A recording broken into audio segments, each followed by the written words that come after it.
নমস্কার, আমার নতুন একটি ভিডিওতে সবাইকে স্বাগত জানাই। তার আগে সবাইকে জানাই শুভ রথযাত্রার প্রীতি ও শুভেচ্ছা। এটা ছিল রথের দিনের ভিডিও।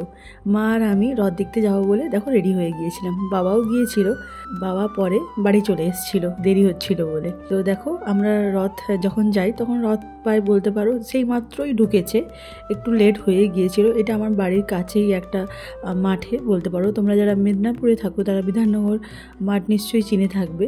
তো সেখানেই রথ দেখতে আমরা গিয়েছিলাম।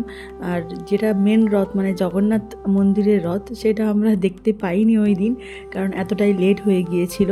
তো দেখো এখানে ঠাকুর ঢোকানোর সময় এইভাবে নাচিয়ে নাচিয়ে ঠাকুরকে ঢোকানো হয়। তো তোমরা আমার শর্টসে দেখেইছো, আমি শেয়ার করেছিলাম জগন্নাথ দেবকে যখন ঢোকানো হয়, দিয়ে তারপরে মন্দির প্রাঙ্গণে ওনাকে বসানো হয়। তো সেই ভিডিওটা শেয়ার করেছি, তো তোমরা গিয়ে সেই শর্টসটাও চেক করতে পারো, আমার চ্যানেলেই রয়েছে। তো দেখো পরপর 3 ভাই বোনকে এইভাবে ঠিক নাচিয়ে নাচিয়ে সবাই মিলে মন্দির প্রাঙ্গণে বসানো হয়। তো মন্দির প্রাঙ্গণে বসানোর পরেই ঠাকুরকে ঠিকঠাকভাবে সাজিয়ে গুছিয়ে তারপরে মন্দিরে পুজো শুরু হয়। তো পুরো ভিডিওটাই আমি তোমাদের জন্য শেয়ার করেছি, আর অরিজিনাল সাউন্ডটাই রাখতে চেয়েছি। তো তোমরা একটু অরিজিনাল সাউন্ডটাও শুনে নাও, ঠিক ওই মুহূর্তে কীরকম লাগছিল চারিদিকটা।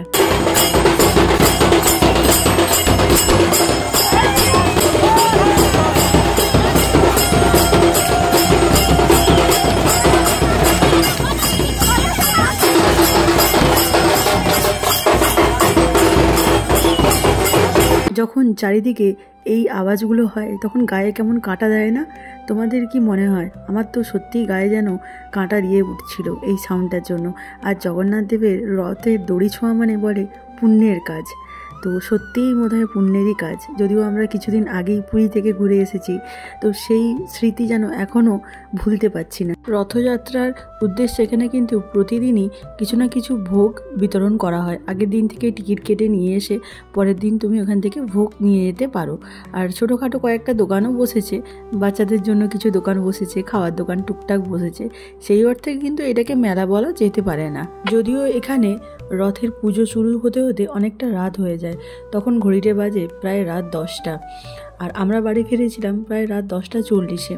যেহেতু এখানে একটা জায়গা থেকে একটা জায়গায় রথ নিয়ে আসা হয়, এটা একদম বলতে পারো পাড়ার মধ্যেই, এক পাড়া থেকে আরেক পাড়াতে নিয়ে আসা হয়। যদিও এখন এটা আর ছোট্ট নেই, অনেকটাই বড়োভাবেই পালিত হচ্ছে। এটা বিগত 2-3 বছর ধরেই পালিত হচ্ছে। আর দেখো এখানে আমি তোমাদের ঠাকুরের কি বেশ পরপর আছে সেইগুলোও তোমাদের জন্য ভিডিও করে নিয়ে এসেছিলাম ওই দিন। তো দেখো এখানে চলছে ঠাকুরের আরতি।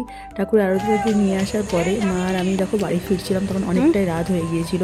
আর আমরা সঙ্গে করে কিন্তু প্রসাদও নিয়ে এসেছিলাম। এই ছিল আমার একটা ছোট্ট ব্লগ। তোমাদের যদি আমার এই ব্লগটা ভালো লাগে প্লিজ একটা লাইক কিন্তু করে দিও।